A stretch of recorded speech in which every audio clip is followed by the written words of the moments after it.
In January, Canada's Minister of Foreign Affairs, Chrystia Freeland, issued the following statement in response to protests in Iran. Canada is deeply troubled by the recent deaths and detentions of protesters in Iran. The Iranian people have the right to freely assemble and express themselves without facing violence or imprisonment. In October 2017, Canada responded to protests in Venezuela by sanctioning 40 government officials. As a corresponding statement noted, Canada will not stand by silently as the government of Venezuela robs its people of their fundamental democratic rights. As of today, the Israel Defense Forces have killed 35 Palestinians since demonstrations began on March 30th, and thousands more have been injured by live ammunition fired into the crowds.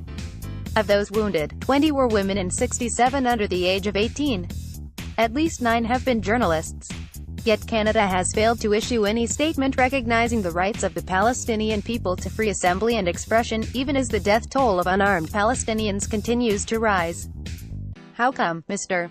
Prime Minister? Sahab Salem, Reuters. Relatives of Hamdan Abu Amshah, who was killed along Gaza's border with Israel, mourned during his funeral in Beit Hanun, in the northern Gaza Strip on March 31, 2018.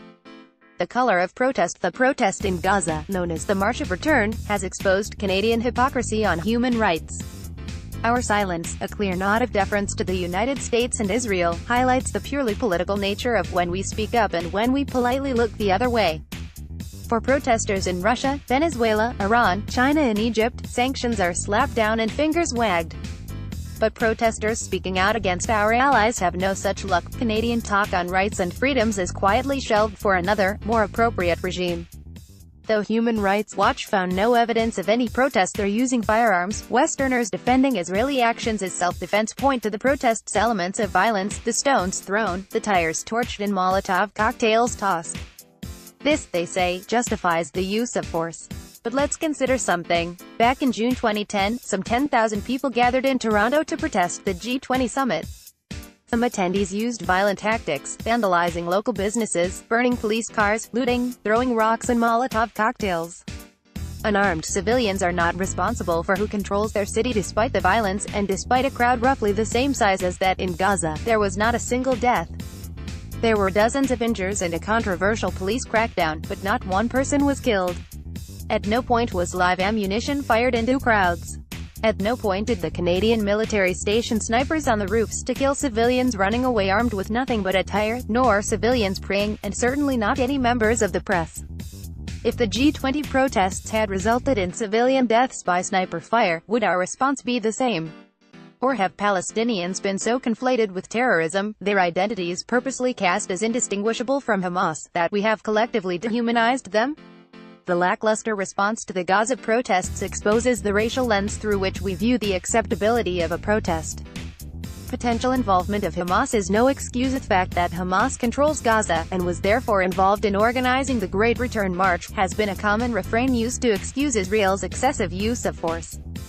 Most notably, Israeli Defense Minister Avigdor Lieberman said there are no innocent people in the Gaza Strip because everyone is connected to Hamas. But here's the thing, under international law, what group controls the territory has no impact on the fundamental obligation to distinguish civilians from combatants. Unarmed civilians are not responsible for who controls their city. This is a foundational principle of the laws of war. Even those who voted for Hamas, assuming these are free and fair elections, by the way, are not rendered fair game as a result. Second, Israel alleges that several of those killed were not civilians, but Hamas militants. Lieberman told reporters that Yasser Murtaha, for example, who was shot and killed while carrying a video camera and wearing a vest clearly marked press, was connected to Hamas, but repeatedly failed to provide any evidence to support the claim. Lieberman's accusation has been strongly condemned by the International Federation of Journalists, a global body in possession of documented evidence that Murtaha was in fact detained and beaten by Hamas in 2015. Yasser Murtaha on Facebook. Yasser Murtaha, the journalist who was killed by the Israel Defense Forces. Even if some of those killed were members of Hamas, are we prepared to support extrajudicial executions by neither judge nor jury? Hamas or not, unless those killed posed an imminent threat at the time they were shot, it is still not a proportionate use of force.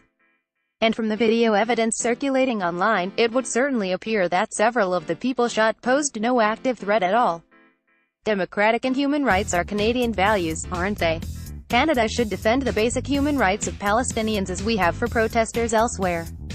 As columnist Neil MacDonald wrote for the CBC, supporting Palestinian human rights should not be considered a radical or controversial position. Silence on abuses perpetrated by certain governments but not others denigrates whatever moral high ground or political leverage on human rights we have. It leaves gaping, highly politicized holes to be exploited the next time we righteously point the finger at other states for similar crackdowns. Our silence now will be held up as hypocritical tomorrow. Naming and shaming is an essential part of the global system, political pressure a key enforcement mechanism of international law. Keeping our head in the sand on Gaza betrays an embarrassing lack of courage to confront Israel the same as we do other states, and erodes trust in Canadian commitments to basic human rights and international accountability. The silence of the Canadian government is an outlier among our global allies, and a shameful one at that.